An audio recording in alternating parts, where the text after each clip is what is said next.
11월 19일 수업을 시작하겠습니다. 구장에서는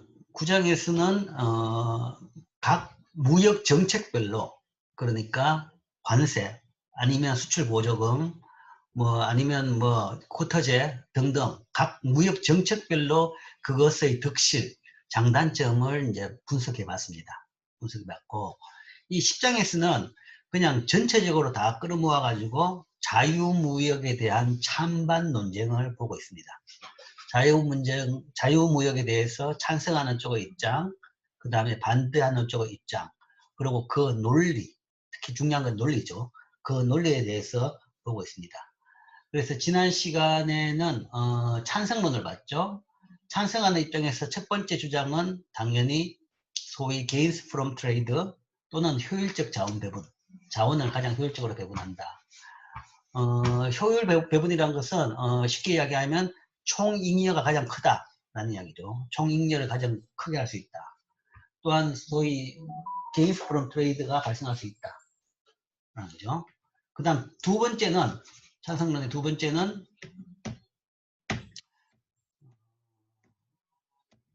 소위 규모의 경제를 활용할 수 있다라는 거죠. 규모의 경제, 그러니까 규모의 경제가 있는 산업에서는 시장이 커지면 각각 개별 나라에 사는 것보다는 전체 합쳐가지고 세계 시장이 되면 시장이 커지면 한 기업이 하더라도 전체적으로 생산 비용이 떨어진다. 그래서 규모의 경제에 있는 경우에는 규모의 경제를 통해 가지고 전 세계적으로 더 효율적인 자원 배분을 하며 더 낮은 비용으로 더 좋은 물건을 쓸 수가 있다라는 것이 이제 두 번째 규모죠. 이 규모의 경제는 산업의 규모의 경제도 봤고, 그 다음에 또한 한 상품, 한 기업의 규모의 경제인 경우에도 마찬가지입니다.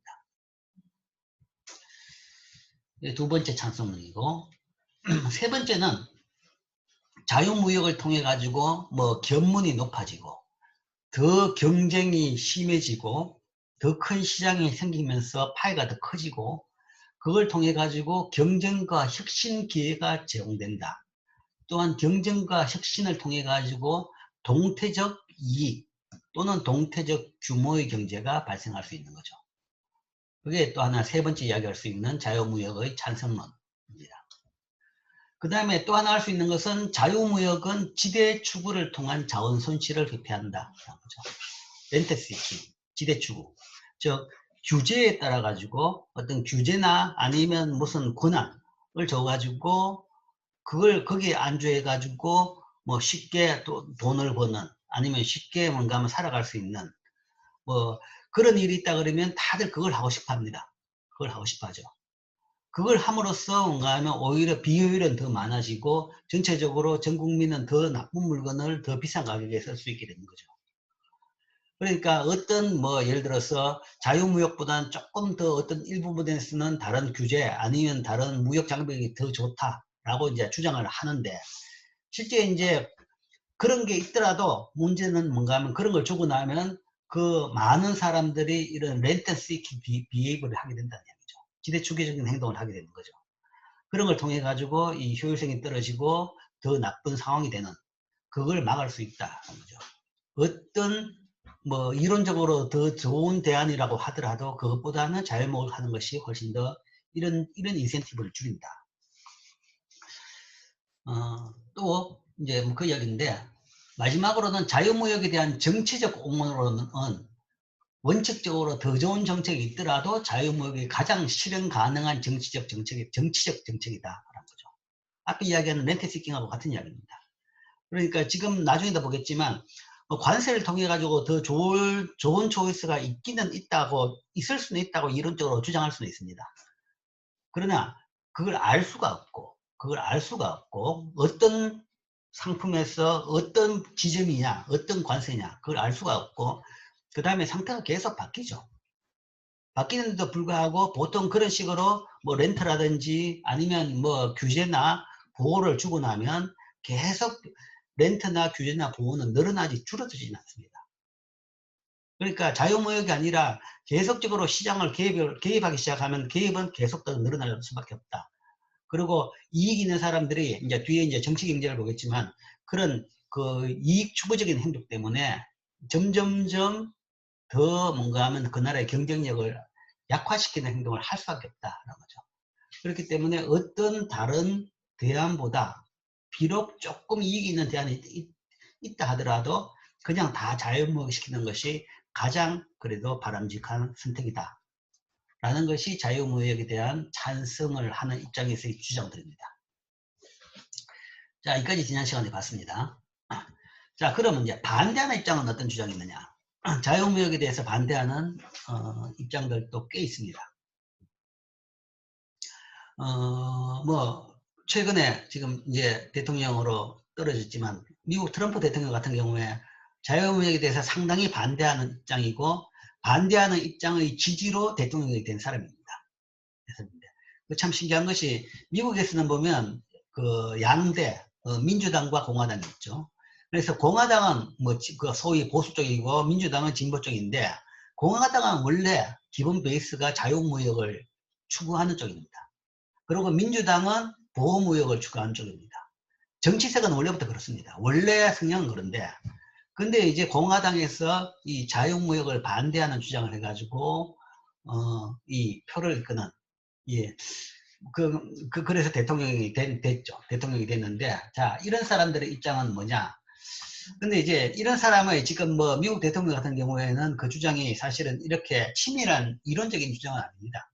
그냥 사람들이 듣고 싶어 하는 그런 이제 이야기를 해줌으로써 뭐,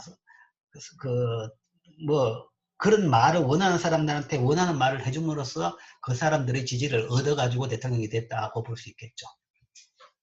그런데 이제 그 부작용이 너무 큰 걸 몇 년 동안, 4년 동안에 사람들이 많이 느끼면서 이제는 다시 이제 뭐 재선에 실패하는 그런 경우가 아닌가 뭐 생각됩니다. 자, 반대로는 첫 번째는 이제 대국의 경우 관세는 세계 시장에서 수입 가격을 낮춰서 교역조건 이동을 발생시킬 수가 있다라는 거죠. 교역조건 이동은 발생하죠. 관세를 부과하면. 관세를 부과하면 분명히 교역조건 이동은 발생합니다. 그런데 이제 관세를 부과해가지고 경제적인 순손실이 발생합니다. 발생하지만 이 교역조건 이득이 그 순손실보다 더 많을 수가 있다는 거죠. 대국 경우에. 이 이득은 생산과 소비의 왜곡으로 발생하는 손실을 초과할 수 있다. 이런 경우에 대국 경우 어느 정도의 관세를 통해 가지고 국민 후생을 향상시킬 수 있다. 그래서 보호무역을 통해 가지고 더 좋은 경우를 만들 수 있다. 그러니까 그런 보호무역을 하자라는 주장입니다. 뭐 그렇지만 만약에 이 말이 맞다고 하더라도 그러니까 우리가 그림으로 봐가지고는 이럴 가능성은 있긴 있겠구나라고는 보입니다. 그래서 그 말이 맞다고 하더라도 어느 특정 관세율에서 뭐 경제적 효율성 손실이 교육조건 이득을 초과하게 됨에 따라서 국민 후생이 감소하기 시작한다는 거죠. 자, 이 이야기입니다. 뭐 예를 들어서 이제 자유무역을 할 때 국민 후생 수준이 이 수준이다. 그런데 관세 부과를 통해 가지고 관세율을 조금 올리다 보니까 어느 정도 올리면 국민 후생이 관세율을 이렇게 올림에 따라 가지고 국민 후생이 더 좋아지는 경우도 생길 수도 있다는 거죠. 물론 대국입니다. 소국에서는 이런 경우가 전혀 없습니다. 전혀 없겠죠. 대국 경우에 일부 그러니까 대국이기 때문에 교육조건 개선 효과가 발생합니다. 그걸 통해 가지고 이렇게 교육조건이 이때보다 관세가 없을 때보다 더 좋은 경우가 생길 수 있다. 이것보단 더 높다라는 것은 더 좋아진 경우죠. 그렇지만 제일 좋아진 어떤 점이 있을 것이고 그것보다 관세율이 더 높아지면 그때부터 나빠집니다.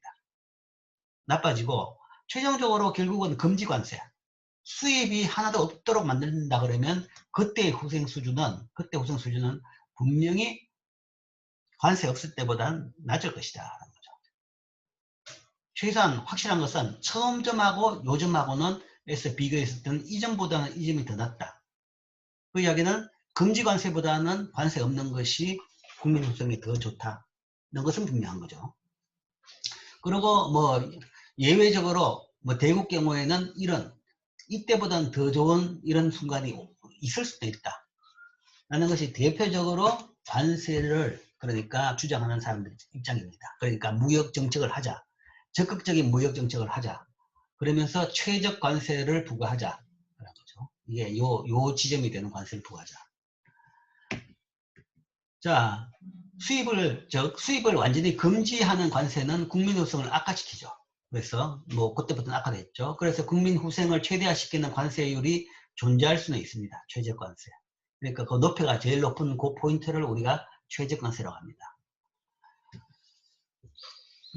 그걸 지나가지고 수출을 완전히 금지시키는 수출세, 그래서 이제 그걸 지나고 나면 이제 다시 나빠지고, 그 다음에 분명히 금지 관세는 그 관세 없는 것보다는 분명히 나쁜 상황입니다.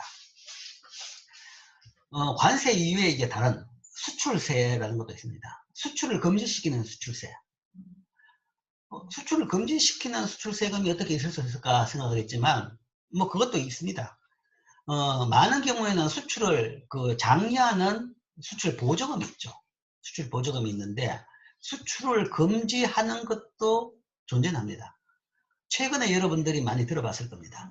그래서 미국이 예를 들어서 중국한테 어떤 물건 수출을 금지시킨다라는 얘기죠.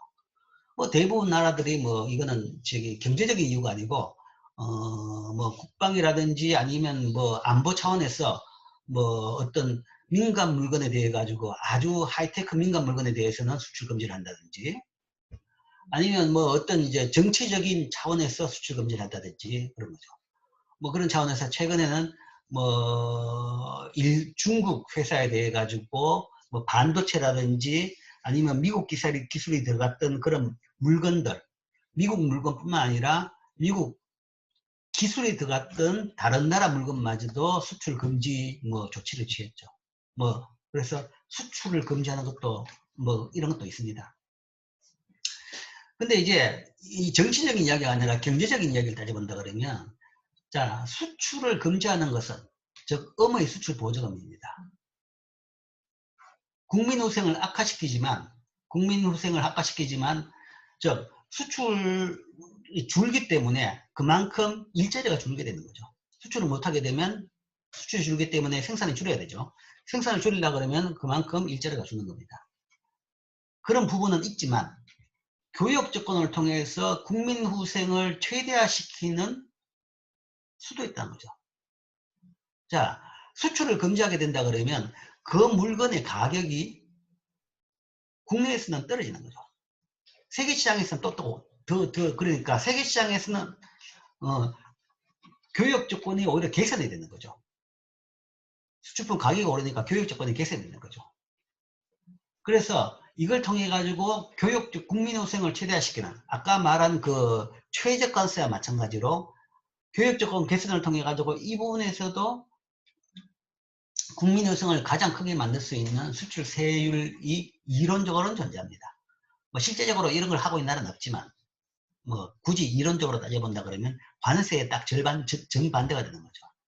그래서 이걸 통해 가지고 뭐 수출 세금을 통해 가지고 더 국민 후생을 높일 수 있는 그런 이론적인 근거는 됩니다. 즉 수출 보조금은 대국에 대해서 교육 조건을 하락시키는데 반면에 수출 세금은 교육 조건을 상승시키죠. 개선시키죠. 수출을 금지시키면 그 물건 가격이 오르니까요. 수출세는 결국 세계시장에서 수출 가격을 올려가지고 교육 조건을 상승시킴으로써 그 나라의 복지 수준을 더 높일 수도 있습니다. 그러니까 이론적으로 봐가지고는 뭐 둘 다 어떤 뭐 아주 이 적정 그 관세나 아니면 수출 세금을 통해 가지고 후생 복지를 개선시킬 수도 있다라는 주장을 할 수 있죠. 그렇지만 자, 이 주장에 대해 가지고 비판을 해본다 그러면 이 반대 주장은 소위 자유무역을 반대하는 사람의 주장에 대한 반대입니다. 지금 이야기한 최적관세론, 최적관세론자에 대한 반대 주장, 반박입니다. 자, 미국 같은 나라의 경우 수입관세나 수출세로 타국을 희생시켜가지고 국민 후생을 개선시킬 수 있습니다. 이 가능성은 대국 경우만 가능하다 그랬죠. 소국에서는 이거는 전혀 불가능합니다. 해봐야 후생 개선 효과가 없습니다.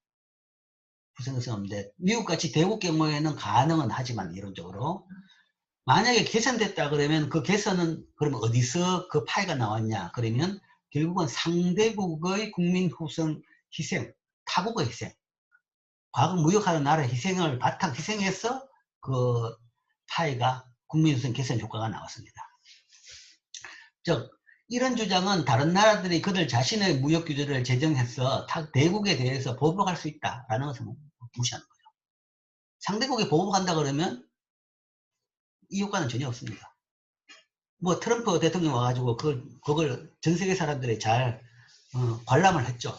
그러니까 중국에 대해 가지고 뭐 시작은 중국이 먼저 했지만 중국에 대해 가지고 관세를 때리니까 또 중국은 또 역으로 또 관세를 때립니다. 그러니까 그러면 제일 열심히 이제 찾아보죠. 제일 상대국의 아픈 부분이 뭐냐?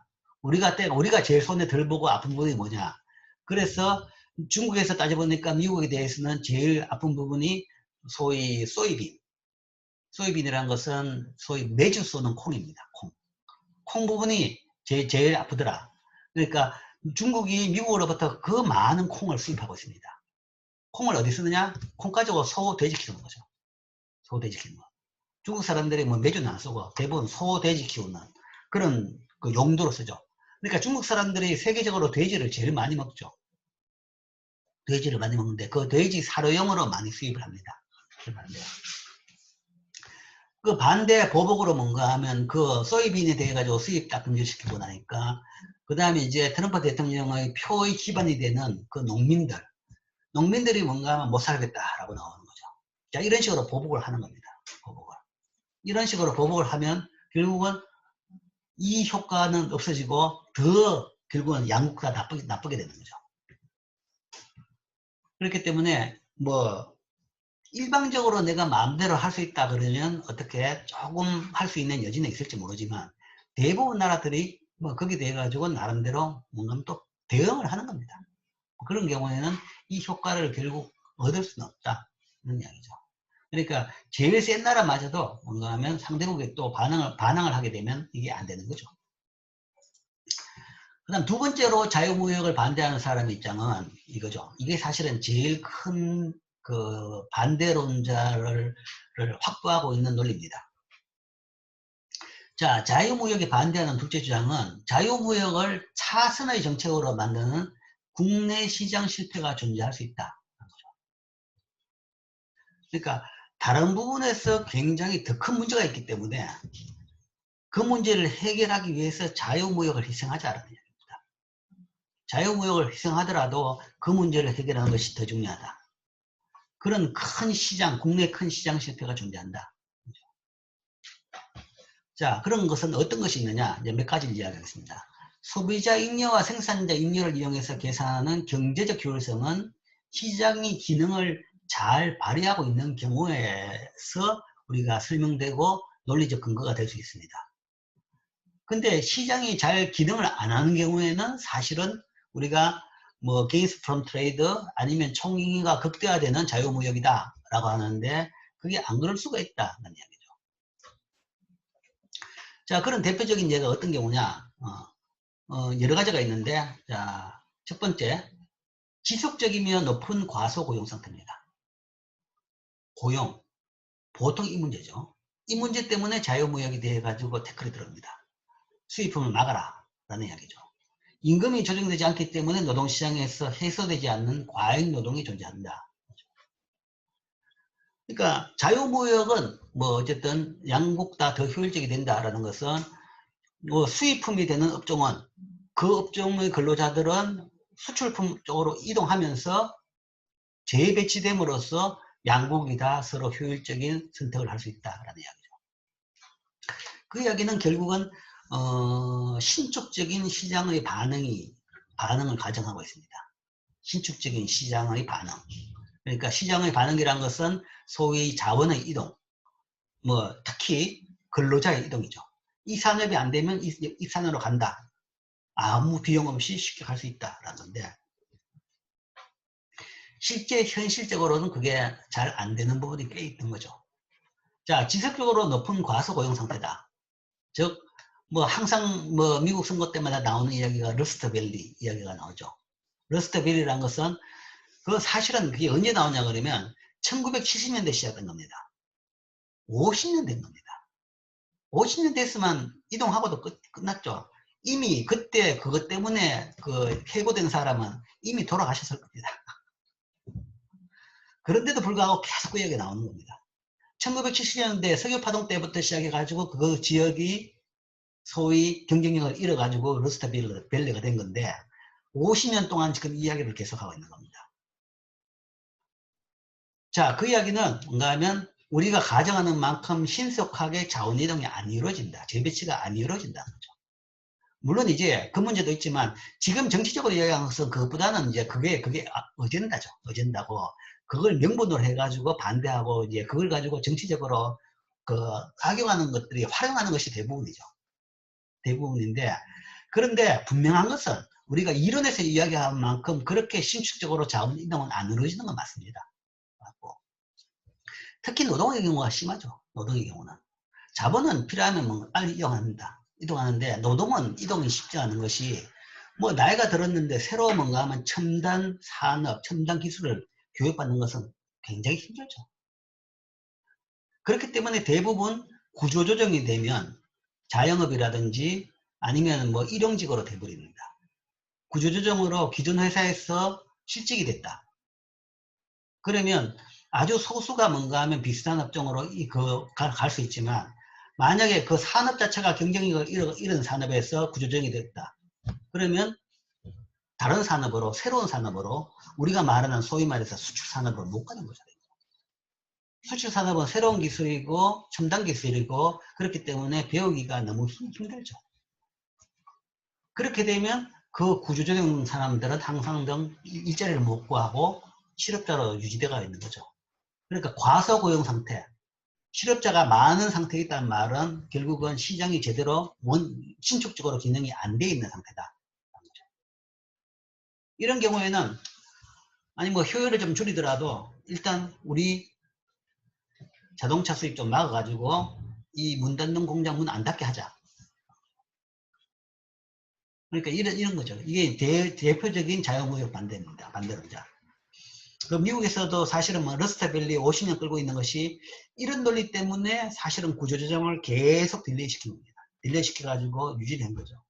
사실은 70년대에 뭔가 하면 다 문 닫고 딴 데로 가야 되는데 일부 이런 차원에서 뭔가 하면 그런 문제가 생기니까 이 미국 자동차 산업을 여전히 계속 보호를 하고 있는 거죠. 그러니까 일본에 대해 가지고는 뭐 양자간 수입 금지를 시키고 뭐 어쨌든 수입에 대해 가지고 굉장히 제한을 시키고 등등을 통해 가지고 이렇게 하는 거죠. 그러니까 이런 거예요. 시장 실패. 이 시장 실패는 지속적으로 높은 과소고용 상태다. 높은 실업자가 계속 많이 있다라는 것은 그만큼 시장이 구조조정에 따라 가지고 근로자가 재배치가 잘 안 되더라. 라는 거죠. 그런 경우에는 뭐 그런 산업을 그래도 천천히라도 뭐 어쨌든 자유무역을 막자.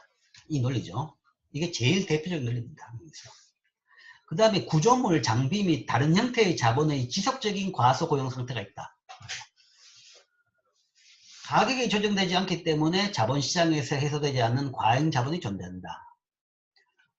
자, 이거는 이제 노동의 이동이라는 것이 그렇게 뭐 원활하지가 않더라. 뭐 그래서 뭐 이런 어려움이 있기 때문에 그 근로자의 실직을 그래도 좀 줄이기 위해서 좀 보호하자라는 것이고, 그러나 자본은 그래도 신축적으로 이동한다라는 이야기였죠.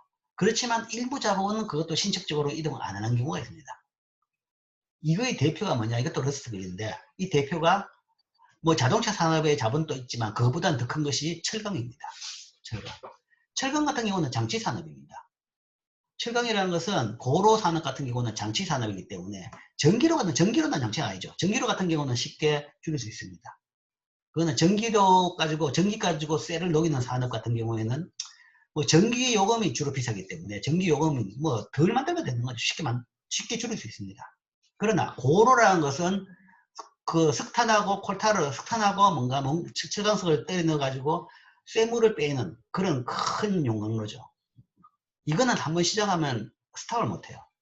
스탑하는 즉시 용광로가 굳어가지고 그러면 다시 하려 그러면 엄청난 비용이 듭니다.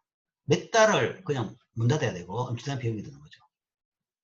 그러니까 철강회사는 한번 문 닫으려고 그러면 조업 단축이라는 것이 어렵기 때문에 한번 시작했으면 문 닫는데 엄청난 비용이 따릅니다.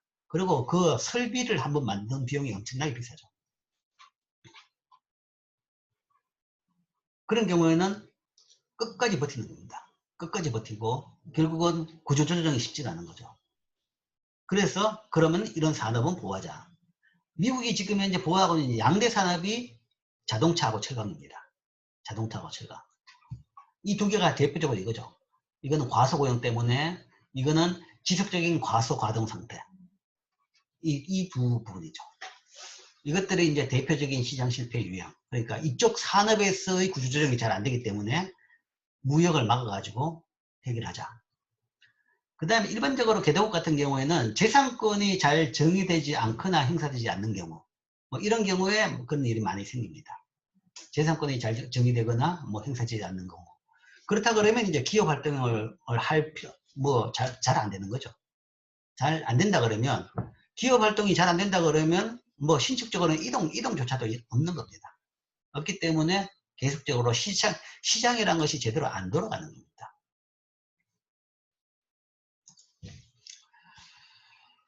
또한 대표적인 것은 이제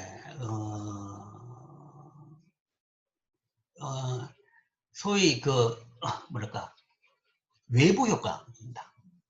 외부 효과, 그러니까 외부 효과, 그러니까 그거를 뭐라 그러나, 긍정적 외부 효과, 부정적 외부 효과 다 합친 외부 효과입니다. 둘 다 마찬가지인데 이것도 시장 실패 유형이죠. 외부 효과가 전형적인 시장 실패 유형이죠. 이것도 자유무역을 반대하는 하나의 논리의 근거가 됩니다. 자, 사적 생산을 통해서 개발된 기술이 사회에는 기술적으로 이익이 되지만 보상이 충분히 안 된다 그러면 민간 기업들이 이윤을 충분히 못 내는 경우죠. 이런 거는 이제 긍정적 외부 효과인 겁니다. 긍정적 외부 효과. 그러니까 이런 경우에는 긍정적 외부 효과가 발생하는 것이고 대부분 시장 균형은 과소 생산됩니다. 자, 뭐 요 예를 이야기하면 대부분 이런 건 어떤가 하면 이 지적 보호권이 지적 권리가 제대로 보호 안 되는 경우, 짝퉁이 누구든지 짝퉁을 쉽게 만들 수 있다. 짝퉁을 쉽게 만들 수 있다 그러면 짝퉁에 대해 가지고 이게 뭔가 하면 짝퉁을 잘 못 막는다 그러면 처음에 개발하고 그 다음에 처음에 고안하고 처음에 아이디어과 디자인을 만든 사람한테 대한 권리를 안 주는 거죠. 그러면 내가 해봐야 남들이 다 뺏겨가지고 써버리면 내가 그걸 만들어 봐가지고 돈을 못 버는 거죠. 그렇게 되면 그렇게 할 수 있는 인센티브가 주는 겁니다.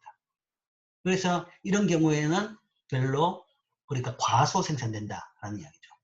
기술 개발도 잘 안 되고 신상품 개발도 잘 안 되고, 그러니까 뭐 좋은 디자인 개발도 잘 안 되는 뭐 이런 문제가 생기죠.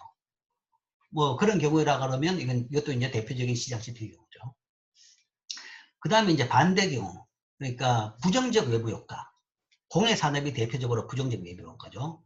사적 생산으로 야기된 사회에 대한 환경 비용을 민간 기업들이 충분히 지불하지 않는 경우죠. 이런 경우라 그러면 이건 과잉 생산되는 경우죠. 과잉 생산. 그래서 앞에 이런 경우, 긍정적 외부 효과 같은 경우에는 이렇다 그러면 이런 산업은 예를 들어 가지고 보호해 줄 필요가 있습니다. 보호해 준다는 것이 이제 이런 거죠. 국내에서 짝퉁은 뭐 없는데, 이제 예를 들어 가지고 뭐 지금은 우리나라는 짝퉁 단속을 많이 하고 있죠. 그러나 뭐 최근까지도 중국에서 굉장히 짝퉁을 많이 만들어내고 있습니다. 그러니까 중국에서의 짝퉁 수입을 못 막는다 그러면 그걸 막아야 되는 거죠. 그걸 막는 것이 바로 보호무역입니다. 자유무역에 대한 반대로서 뭔가 하면 그 짝퉁이 다르기 때문에 우리나라에서 상품 개발이 제대로 안 이루어진다. 그것은 이제 그 부분에 대해 가지고 수입을 막아야 된다. 반면에 이런 규모, 그러니까 외부 불경제를 만드는 것은 이거는 거의 뭐 수출 금지를 시키는, 생산을 제한하는 그런 조치를 취해야 되는 거죠. 그래서 이것도 자유무역을 막아야 되는 하나의 이유가 되는 겁니다. 생산 기회에 관한 정보가 부족한 판매자나 소비자의 가치에 관한 정보가 부족한 구매자, 뭐 이런 경우에도 이런 시장 실패, 그러니까 시장 실패라는 것이 신축적인 조정이 안 된다든지 아니면 대표적인 시장 실패가 있는 뭐 외부 경제 같은 경우, 이런 경우 같은 경우에는 뭐 국가의 개입이 돼 가지고 정당하다라는 이야기죠. 정당하다는 것이 그 자체에 대해 가지고는 자유무역에 대해서도 제한할 필요가 있다. 그러니까 이게 자유무역을 반대하는 사람들이 일반적으로 주장하는 경우입니다. 근데 실제적으로 많은 경우는 뭐 이런 경우는 이론적으로 그렇지만 이런 경우보다는 아까 말한 앞에 이게 대부분이죠. 이거죠. 고용입니다. 고용. 뭐 철강은 조금 예외적이지만 뭐 어쨌든 철강과 이런 자본은 대부분은 자본은 이동 가능합니다만 아주 특이한 이런 경우하고 대부분 고용적인 차원에서 자유무역을 제한하는 그런 논리를 하죠. 뭐 이걸 가지고 틀렸다고 이야기할 수 있는 건 아닙니다. 선택의 문제입니다. 선택의 문제. 이게 더 좋다고 하더라도 여기서 고통이 더 심하다 그러면 덜 좋은 걸 선택할 수밖에 없는 거죠. 그 차원에서의 차선인 겁니다. 그래서 이런 주장은 여전히 있는 거죠. 자, 그런데 이제 이거는 또 문제입니다. 실제 이 주장은 봐야 할 만한데, 실제적으로 이래가지고 무역 제한을 시켜가지고 이거를 해결하느냐 하면 또 그게 아니라는 문제인 거죠. 그러니까 쉽게 이야기해서 트럼프가 러스트밸리를 주장하면서 그쪽에서 표를 얻으면서 뭔가 하면 중국에 대해 가지고 수입을 막아서 뭔가 러스트밸리를 살리겠다라고 하는데 그거는 트럼프만 이야기한 게 아니라 그전에 대통령 다 이야기했습니다. 매 대통령마다 민주당, 공화당 다 그렇게 이야기하고 그러니까 나한테 표를 달라고 했는데 아무도 그걸 못했었죠. 트럼프가 뭔가 하면 중국에 대해 가지고 저렇게 뭐 전 세계 나라에 대해 가지고 거의 뭐 깡패같이 정책을 취했는데도 불구하고 과연 러스트밸리에서 과소고용이 해결됐냐? 전혀 아닙니다. 그쪽에 자동차 생산량이 늘었냐? 오히려 줄었습니다. 그쪽에 뭔가 하면 그 러스트밸리의 그 산업에서 뭐 조금이라도 뭔가 하면 달라지는 게 개선이 있었느냐? 전혀 아닙니다. 뭐 처음에 뭔가 몇몇 회사에서 외국에서 거기다 공장을 짓겠다 말만 뻥 이야기했는 거죠. 되는 거 아무것도 없어요. 뭐 위스콘신에 뭔가 뭐 중국의 뭐 반도체 회사가 크게 반도체를 짓겠다, 공장을 짓겠다 말만 해놓고는 되는 게 하나도 없고 아무것도 없었어요.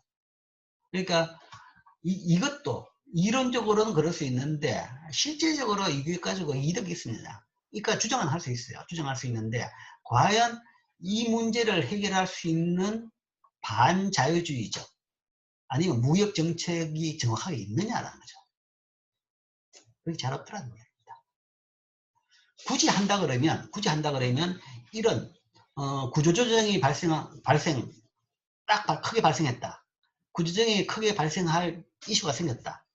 그래서 외국 수입품이 확 들어와가지고 그 공장이 곧 문 닫게 생겼다.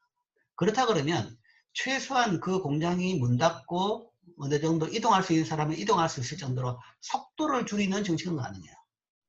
그렇기 때문에 단계적인 관세를 통해 가지고 그건 세계적으로 그 관련을 허용합니다. 세이프가드라고 해가지고 큰 뭐 구조조정이 필요할 정도의 심각한 뭐 급변, 수출입 그런 것은 일시적으로 막을 수는 있습니다. 그러니까 1년, 2년, 3년에 걸쳐 가지고 뭔가 하면 단계적으로 수입을 이렇게 막는 뭐 그런 정도는 가능할 겁니다.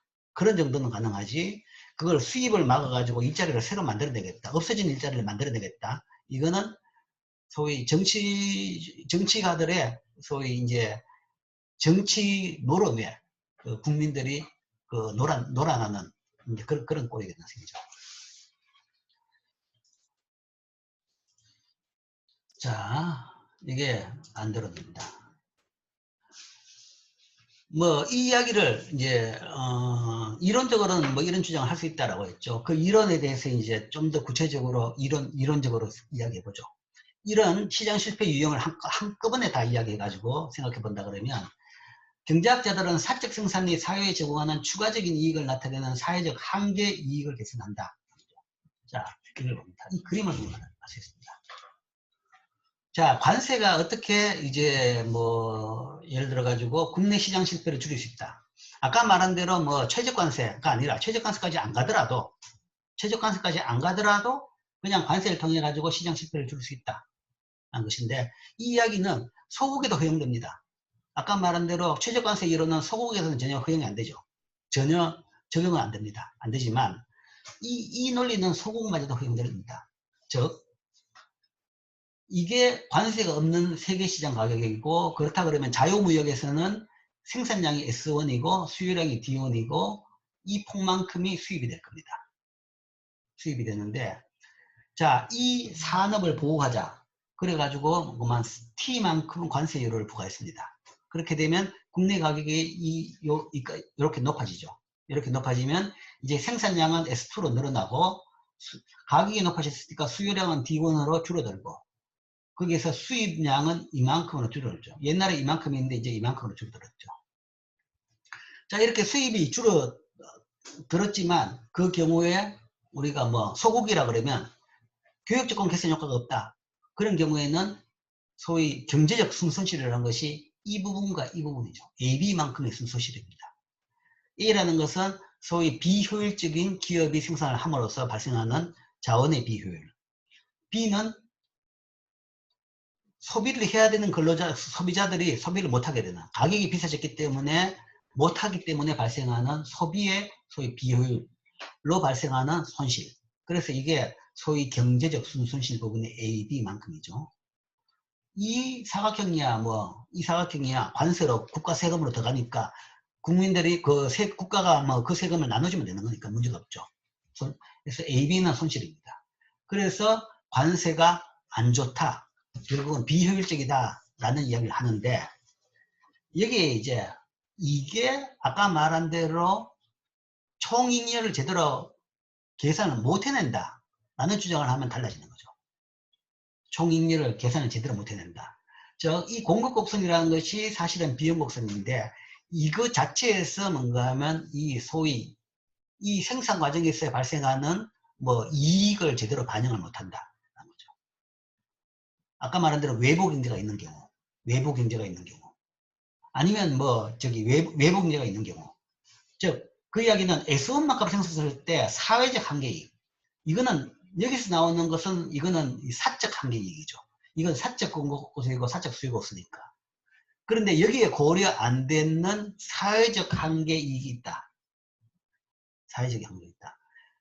그러니까 여기서 고려 안 되는 그 외부 효과까지 포함한 경우에는 사회적 한계이익은 이렇게 된다. S1 생산한다 그러면 한계이익이 이만큼이고 S2 생산한다 그러면 한계이익이 이만큼이다. 라는 경우에, 이 경우에 사회적 한계이익이라는 것은 사실은 사적 한계이익에다 사회적 한계이익을 합한 거죠. 그죠? 합한 건데, 결국은 이제 효율적 시장에서 가장 그러니까 전체에서 판단 기준, 국가 전체의 후성으로 보려고 그러면 이 사회적 한계이익으로 봐야 됩니다.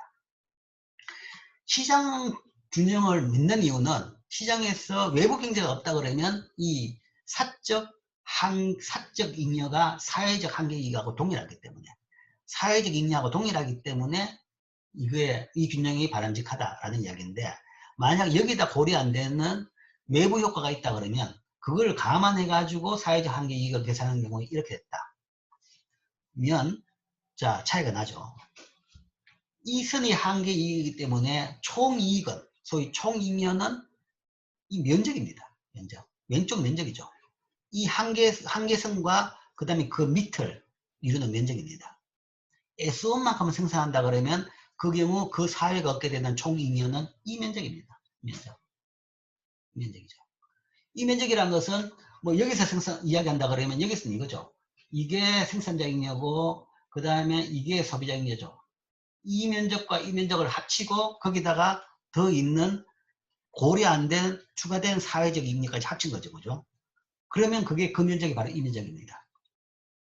그런데 생산량이 S2로 늘어난다 그러면 그때는 이제 이만큼 소비자 잉여가 줄어들었는데 이만큼은 생산자 잉여로 가고 이만큼 세금 수입으로 가고 이게 총 로스가 발생했다. 그러니까 경제적 잉여의 로스가 발생했다라는 이야기인데, 이건 로스가 발생했지만 그러나 여기에서는 생산 추가로 인해 가지고 이만큼 한계이익이 이거를 압도하고 추가적으로 더 이익이 생길 수가 있는 겁니다. 외부 경제로 인해 가지고. 그런 경우에 총잉여는 이렇게 늘어나는 거죠. 이거로 봐가지고는 총잉여가 줄어들어나는데, 이거리로 봐가지고는 외부 경제를 포함하니까 총잉여가 늘어나는 거죠. 그렇다 그러면 이 S2의 선택이 더 나은 것입니다. 즉 아까 이야기한 대로 뭐 이렇게 S2로 가면 고용을 더 할 수 있다. 결국은 뭔가 하면 구조조정된 문 닫은 회사에서 실직된 사람들이 그냥 그대로 계속 있다. 그것이 그 비용이 엄청 나더라. 그렇다 그러면 어쨌든 수입을 좀 막아가지고 소비자들은 좀 더 비싼 걸 쓰더라도 그 사람들을 고용시켜가지고 총익률을 더 늘릴 수도 있다라는 주장을 할 수 있는 거죠. 그것이 이제 뭐 고용의 문제든지 아까 말한 자본의 뭐 상시적 과소고용 문제라든지 아니면 외부 경제라든지 뭐 이 모든 경우입니다. 모든 경우에 대해 가지고 이런 경우가 가능하다. 그렇다 그러면 S1보다는 S2 즉 무역에 대해 가지고 무역 정책으로서 수입을 일부 제한하는 것이 정당성을 가진다라는 주장을 할 수 있는 거죠. 이게 이제 무역에 대해서 개입하자라는 사람들의 일반적인 주장입니다. 자, 자유무역에 반대하는 국내 시장 실패론, 지금 이야기한 이 이론입니다. 국내 시장 실패론은 차선이라고 불리는 차선 이론이라고 불리는 일반적인 주장의 특산입니다. 그러니까 차선적인 정책이죠. 이게 차선적인 정책. 그러니까 이 해결 안 되는 부분이 있기 때문에 물론 자유무역을 제한하면 피해는 발생합니다. 발생하지만 그 피해를 좀 발생하더라도 이 문제를 해결하는 데서 더 중요하기 때문에 그걸 희생하자라는 이야기죠. 그렇기 때문에 차선 이론입니다. 근데 이제 본질적으로 본다 그러면 한 시장에서 시장 동기를 왜곡시키는 시장 간섭이, 정부 간섭이 다른 시장에서의 시장 실패를 상쇄시킴으로써 국민 주생을 향상시킬 수 있다라는 주장인데, 그러니까 시장 동기를 왜곡시키는 시장 정부 간섭이 다른 시장의 실패, 아까 말한 대로 뭐 구조조정이 항구적인 실업자가 발생했다, 아니면 자본의 항구적인 과소 사용 문제가 발생했다, 이런 시장 실패를 이 무역 규제를 통해 가지고 상쇄시킨다. 그럼으로써 국민 형성을 향상시킬 수 있다라는 이야기입니다. 즉 시장 실패 자체를 교정하는 최선의 정책이 불가능하면, 그러니까 고용 문제, 그 문제가 해결 안 된다 그러면 다른 시장에서의 정부 개입이 문제를 해결하는 차선책이 될 수 있다. 그런 차원에서 무역을 제한하는, 자유무역을 제한하는 정책을 할 수 있다라는 것이 이제 이 주장입니다. 그런데 이제 이런 주장에 대해서 시장 실패 문제 때문에 우리가 자유무역을 일부 제한하자 라는 주장은 하지만 거기에 대해서 이제 물론 비판할 근거는 많죠. 이 주장에 대한 비판은 이겁니다. 자유무역을 지지하는 학자들은 국내 시장 실패가 최선의 정책에 의해서 교정되어야 한다는 거죠. 그 문제는 그 문제로 해결해야지 엉뚱한 가지고 해결했다가는 더 비용이 높다.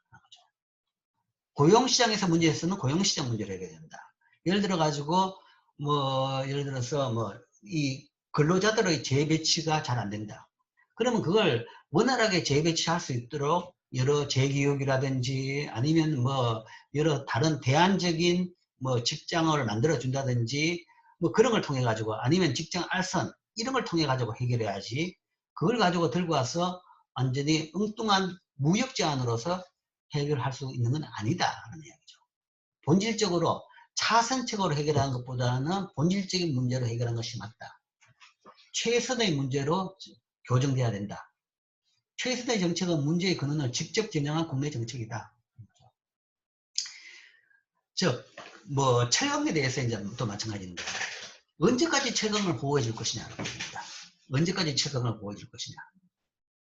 그것도 예를 들어서 차선책으로 한다 그러면 3년, 5년 이런 식으로 연도를 정해가지고 단계적으로 조정할 수 있는 정도, 시간 주는 정도의 그런 보호는 가능할 겁니다. 할 건데 한번 보호를 해놓으면 계속 간다는 이야기죠. 미국 철강 산업에 대한 보호도 이미 한 40년, 50년 됐습니다. 똑같이 시작했습니다. 러스트빌이라는 것이 미국 자동차와 철강은 같이 갑니다. 그러니까 미국 철강 산업이라는 것은 자동차를 만드는 철강이죠. 소위 5대5 남쪽의 미시간, 밀워키, 이쪽 지역, 주로 미시간 지역인데, 그 다음 일리노이, 미시간 지역의 자동차 회사들, 그 다음에 거기에 철강 회사들이 산재해 있습니다. 가깝게 뭔가 하면 철광석이 있고 그 다음에 석탄이 있고 거기서 쇳물을 만들어 가지고 자동차용 철강을 만들어서 디트로이트에 있는 자동차 공장에다 보내가지고 차를 찍어내는 거죠. 그러니까 같이 가는 겁니다. 그러니까 미국 자동차가 경쟁력을 잃고 나니까 철강과 자동차가 같이 경쟁을 잃은 겁니다. 시작은 예를 들어 가지고 구조조정할 수 있는 시간 벌어주는 차원에서 보호를 한다라고 하지만 한번 보호가 들어가면 다시 또 뭔가 하면 그 로비를 해가지고 그 보호 수준을 안 낮추도록 계속 이제 정치를 하게 되는 거죠. 그래서 그 철강산업도 40년째 보호를 하고 있습니다. 40년째 지금 보호를 하고 있는 거죠. 즉 지속적이면 높은 노동의 과소고용 문제라면 노동 비용이나 노동 집약적 제품의 생산에 정부가 보조금을 지급해서 해결한다. 뭐 이것도 하나의 방법이죠. 구조조정을 하는 것도 있고 아니면 보조금을 줄 수 있는 거지. 그걸 왜 무역을 하느냐. 이 보조금은 관세에 의한 경제적 효율성 손실을 회피할 수 있게 해줄 수 있다. 직접적으로 고용 문제를 해결하는 것이 제일 좋고 구조조정을 할 수 있도록 아니면 재교육을 하고 될 만한 산업으로 이동할 수 있도록 하는 것이 제일 좋고 아니면 뭔가 하면 이런 뭐 보조금 같은 것도 할 수 있는데 왜 무역까지 할 수 있느냐라는 거죠. 그런 차원에서는 별 근거가 없다. 그죠? 또한 더 큰 문제는 이겁니다.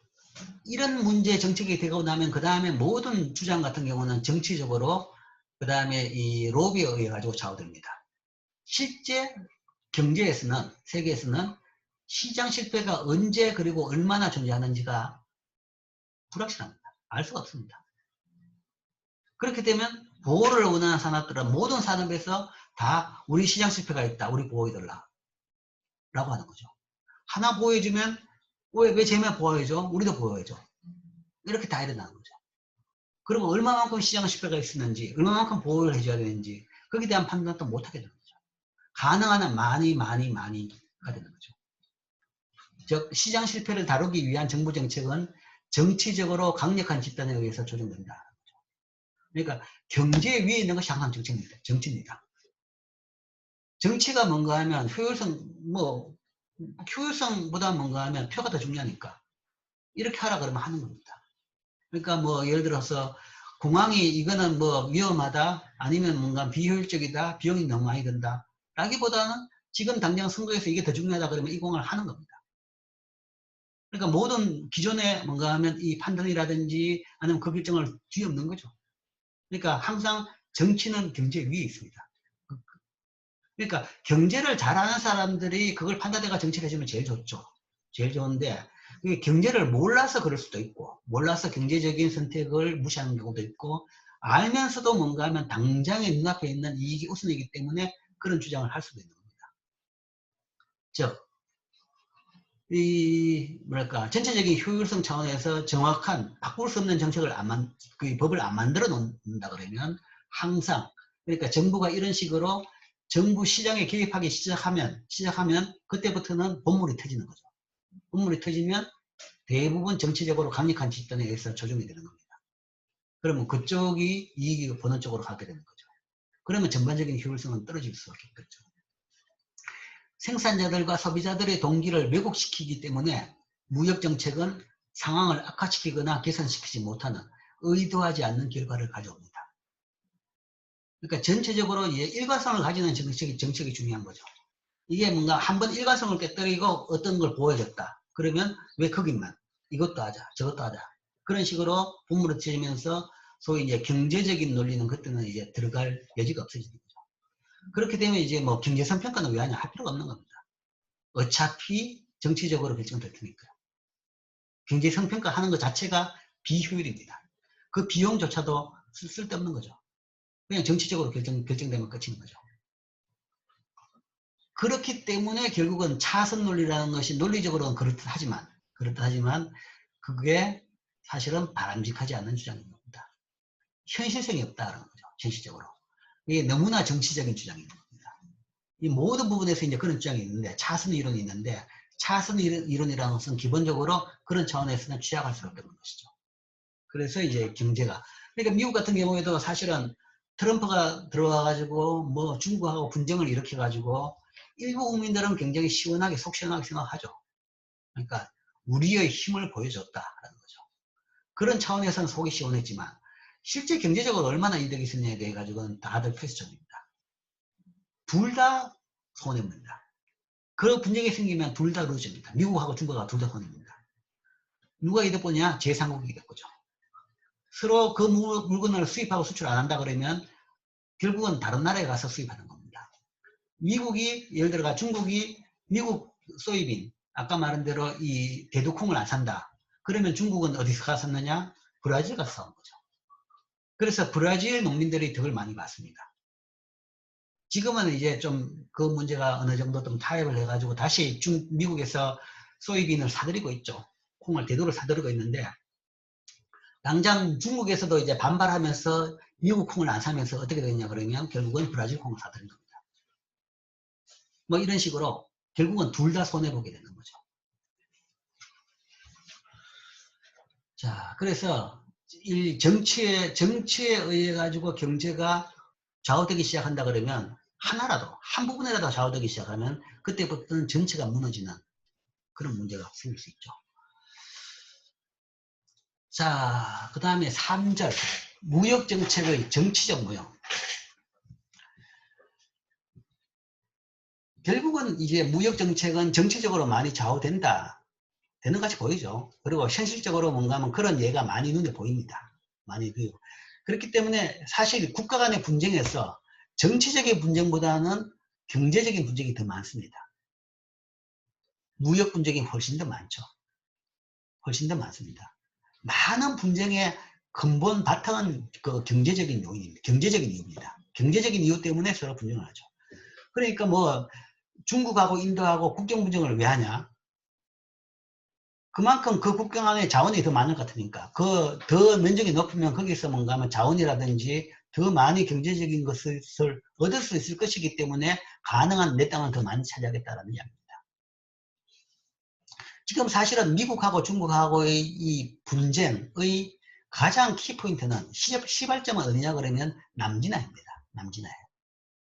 그러니까 베트남하고 필리핀하고 사이에 중국하고 사이에 있는 그 남태평양 그 바다 문제입니다.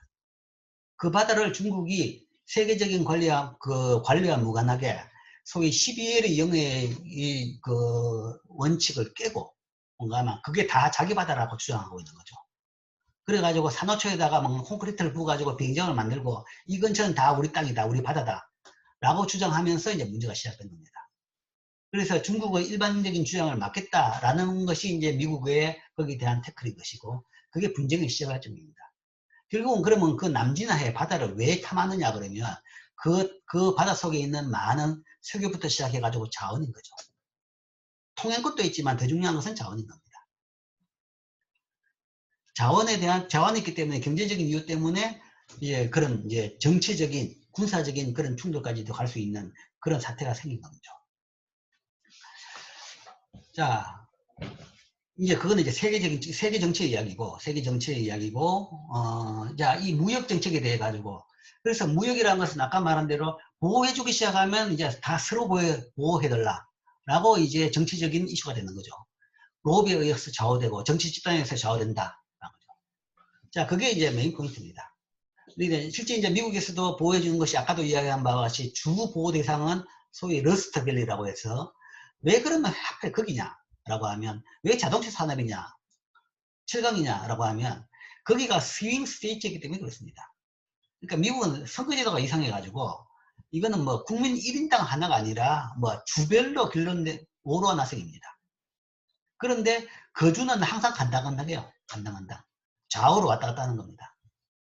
대도시는 캘리포니아나 뉴욕이나 이런 주가 뭔가 하면 인구는 압도적이죠. 압도적이고 가장 표는 많습니다. 그런데 거기 가서는 아무도 선거운동 안 해요. 항상 민주당이 압도적이니까. 민주당 지지가 3분의 2가 넘고 절대 공화당이 과반수를 못 차지하니까.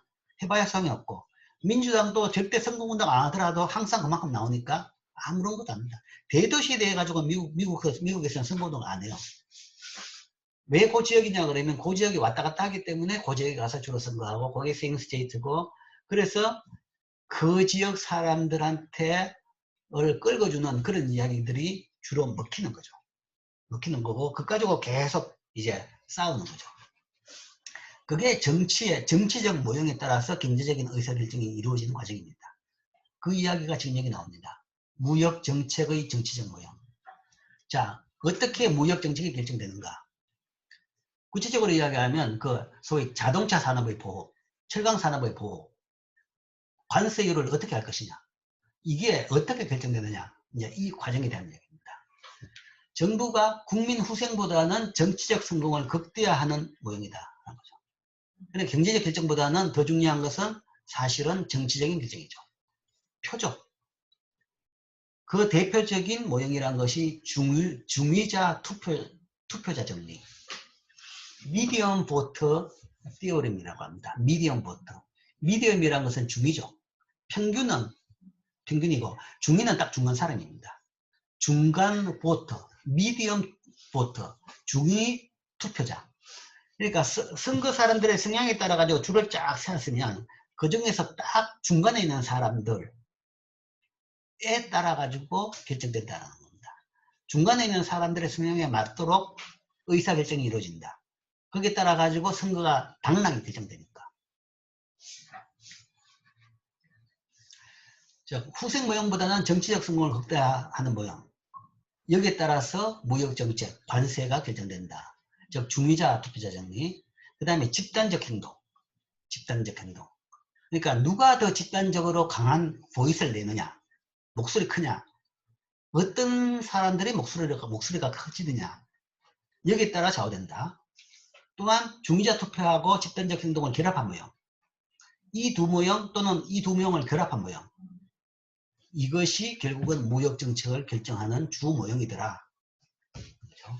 자, 그래서 이 모형에 대해서 봅시다. 결국은 두 모형이죠. 두 모형에서 각각을 보면, 중위자 투표자 정리는 민주적 정당은 이념적으로 중간에 있는 투표자 비율을 맞추기 위해서 정책을 선택할 것이다. 라고 이야기합니다. 그러니까 어차피 정당의 목적은 집권의 목적이 있습니다. 집권이라는 것은 민주주의에서는 1인당 한 표죠. 그러니까 더 많은 표를 얻는 것이 정당의 존재 이유입니다. 존재 이유고 목적입니다. 소수 정당 같은 경우는 나름대로 뭔가 하면 그 소수자의 이익을 주장하는 정당이 일부는 있죠. 일부는 있지만 대부분 뭔가 거대 정당이라는 것은 대부분 목적은 정권을 얻는다. 정권을 얻는 것이 정권을 탐한다기보다는 정권을 얻어가지고 자기들이 생각하는 이념이랄까 그거를 실현시키기 위해서 정권을 얻겠다는 얘기죠. 그럼 정권을 얻기 위해서는 민주주의에서는 표를 더 많이 얻는 한 표라도 더 얻는 사람이 정권을 얻는 겁니다. 그러니까 더 많은 표를 얻기 위해 행동한다. 자, 그 관련돼 가지고 관세율에 대해서 이야기해보죠. 관세율 수준이 정책적인 이슈였다 라고 가정해 봅시다. 그때 모든 투표자들은 그들이 원하는 관세율에 따라서 가장 낮은 관세율부터 높은 관세율 순서대로 정렬이 된다. 그죠? 정렬된다. 그런 경우에 이 모형에서 이제 모형의 예로 모형의 셋업에서 간단하게 하기 위해서 단 정당 소수 정당은 없고 단 양대 두 개만 있다. 양대 두 개만 있고 두 개만 있으니까 둘 다 과반수를 얻는 것이 목적이 되겠죠. 그렇기 때문에 각 정당의 목적은 과반수의 표로 선출된 것이다. 그런 경우에 관세에 대해서 두 정당은 어떤 정책을 추구하겠는가, 어떤 관세를 하겠다라고 공약을 내세울 것인가. 자, 두 정당은 가장 많은 투표를 얻기 위해서 중위수 투표자, 미디엄 보트의 비율을 맞추는 동일한 관세 정책을 제안할 것이다. 자, 이 그래프로 이야기하면 이런 겁니다.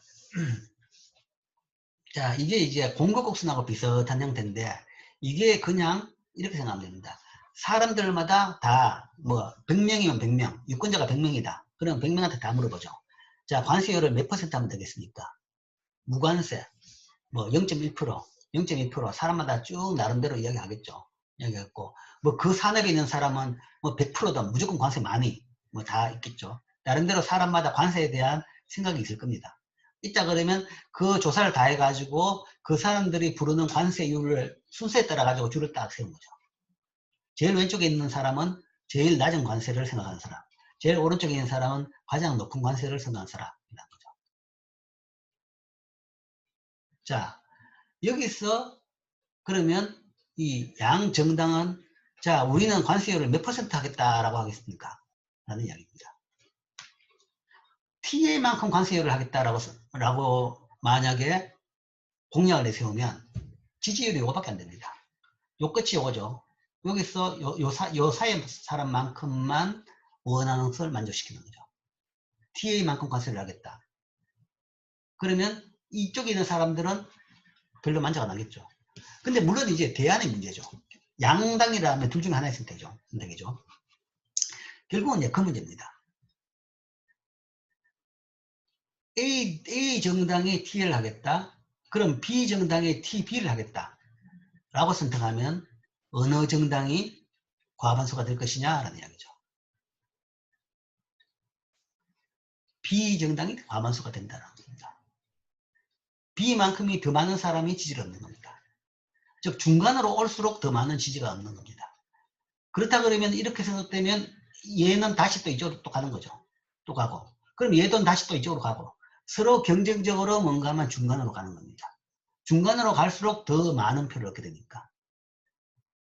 그러면 더 많은 표를 얻기 위해 가지고 중간으로 가면 결국은 둘 다 TM으로 가는 겁니다.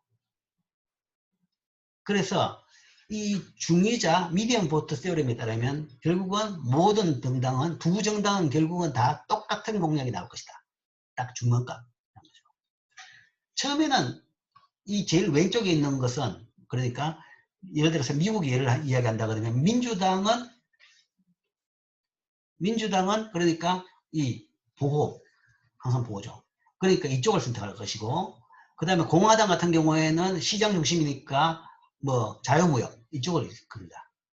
평소에 선거 없을 때는 항상 그런 이야기를 하죠. 자유무역을 해야 된다. 기업 활동을 해야 된다. 그래서 공화당에서는 이쪽을 이야기합니다. 그래서 뭐 기업에 도움이 되는 정책들을 계속 통과시키고 반면에 민주당에서는 뭔가 보건 복지 아니면 국가 그 복지 뭐 정책 아니면 보호 정책 이런 것만 계속 만들죠. 평소에는. 그런데 선거 때만 되면 딱 중간에 옵니다. 양쪽 다. 중간으로 갈수록 표가 더 많아지니까. 양쪽 극단에 있으면 양쪽 극단 사람들만 만족시키는 거죠. 그거는 미국 예뿐만 아니라 우리나라도 마찬가지입니다. 그러니까 선거 없을 때는 뭔가 양쪽이 다 뭔가 자기 색을 좀 내는데 선거 때만 되면 둘 다 중간으로 가는 거죠. 그것이 이제 기본적인 선거에 따른 정치적인 변화입니다. 그래서 그게 이제 미디엄 보트 세어리. 이 세어림에 따른다 그러면 결국은 둘 다 딱 중간을 주장할 것이다. 자, 두 정당은 가장 많은 투표를 얻기 위해서 중위수 보토자의 비율을 맞추는 동일한 관세 정책을 제안할 것이다. 표를 얻기 위해서는 둘 다 결국은 중간을 가는 겁니다. 서로 경쟁적으로. 그러면 딱 중간으로 결국은 동일한 관세율 정책을 이야기하게 될 것이다. 라는 것이 이 이론에서의 결론입니다. 근데 현실은 좀 달라요. 자, 미디엄 보트 세럼을 이야기하는데 중위수 투표자 정리는 양당 민주주의가 얼마나 많은 유권자들을 만족시키는가에 입각해서 관세 정책을 지정할 것이라고 예측합니다. 그렇기 때문에 서로 그 경쟁을 통해 딱 중간값을 이야기하겠죠. 뒤집어지는 건 또 말이 안 되고 뭐 지난 선거에서는 뒤집어졌지만 소수의 사람들에게 큰 손실을 주지만 다수의 사람들한테 이익을 주는 정책이 입안된다는 얘기죠. 소수보다는 보다 다수 사람들이 선호하는 정책을 항상 입안한다. 뭐 그게 파퓰리스트 정책이다라고 비판하지만 결국은 파퓰러 해야지 정권을 얻게 되고 그 다음에 자기들이 원하는 것을 추구하게 되니까 서로 결국은 파퓰리스트 경쟁을 하게 되는 겁니다. 그런데 결과를 보면 사실은 안 그래요. 이론은 그런데 결과를 보면 실제로 무역정책은 중위수 투표자 모형의 예측과 다르더라라는 이야기입니다. 대부분 뭔가 미국 선거에서 최근에 조금 이상했지만 대부분의 전체적으로 공약을 보면 아닙니다. 중간에 아니에요. 민주당은 민주당 색깔이 강하고 공화당은 공화당 색깔이 강해요. 그러니까 미국 같은 경우는 특히 그게 강한데 항상 뭔가 진보와 보수의 리트머스 용지가 있습니다. 낙태에 대한 의견, 총기 규제에 대한 의견, 그 다음에 뭐, 또 뭐랄까, 뭐, 그런, 이런 무역에 대한 의견 쭉 있어요. 그러면 이건 엄격하게 나눠집니다. 정당뿐만 아니라 사람들도 나는, 미국에서는 항상 나는 민주당 지지자다. 나는 공화당 지지자다. 사람들이 자기 성향이 강합니다. 강하면 대부분 그렇게 갑니다.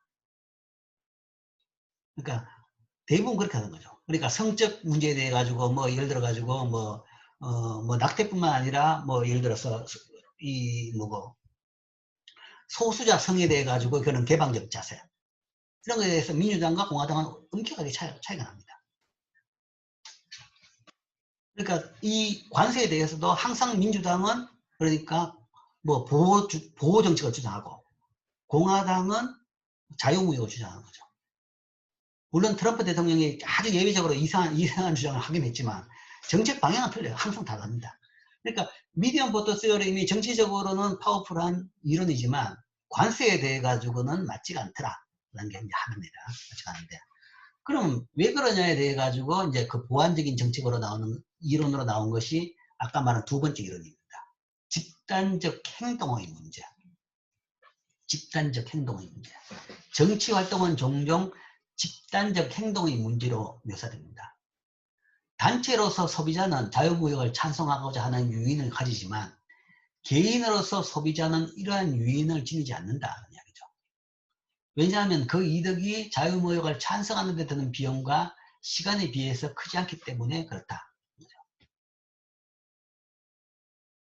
단체로서는 자유무역을 찬성하지만 개인으로서는 뭐 자유무역을 별로 강하게 찬성하지 않는다.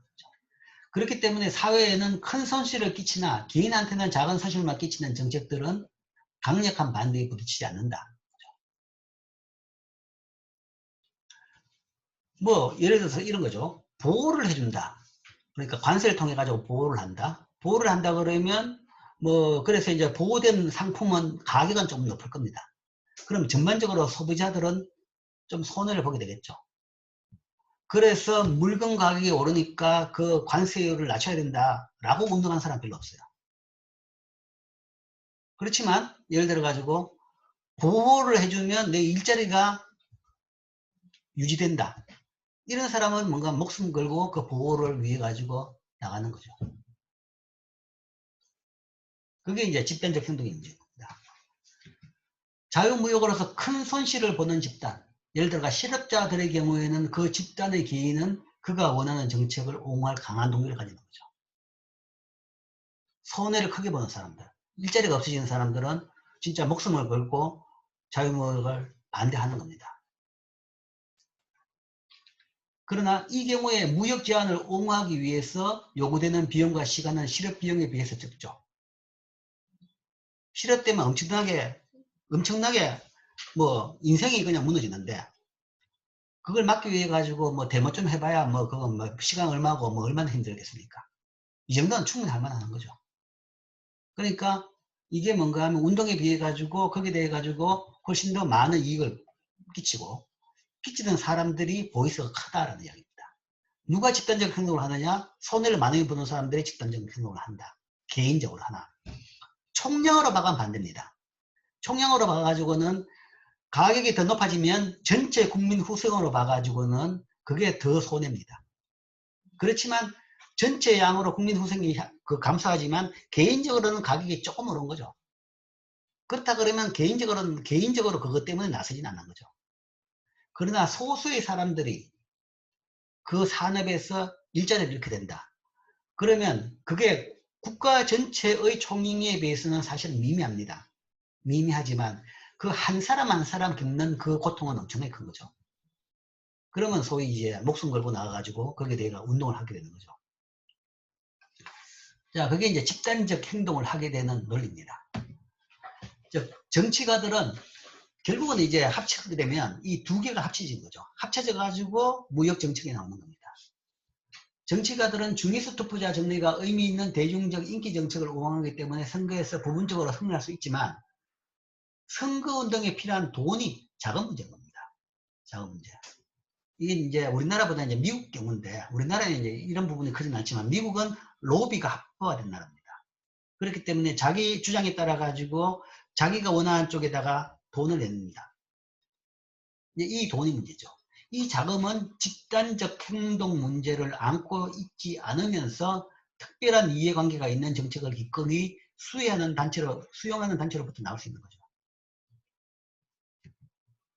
그래서 무역제한 모형은 전체 유권자들의 후생 감수와 특수 이해관계자로부터 나오는 선거운동 기부금 증가 간의 이 상충관계를 측정함으로써 시도됩니다.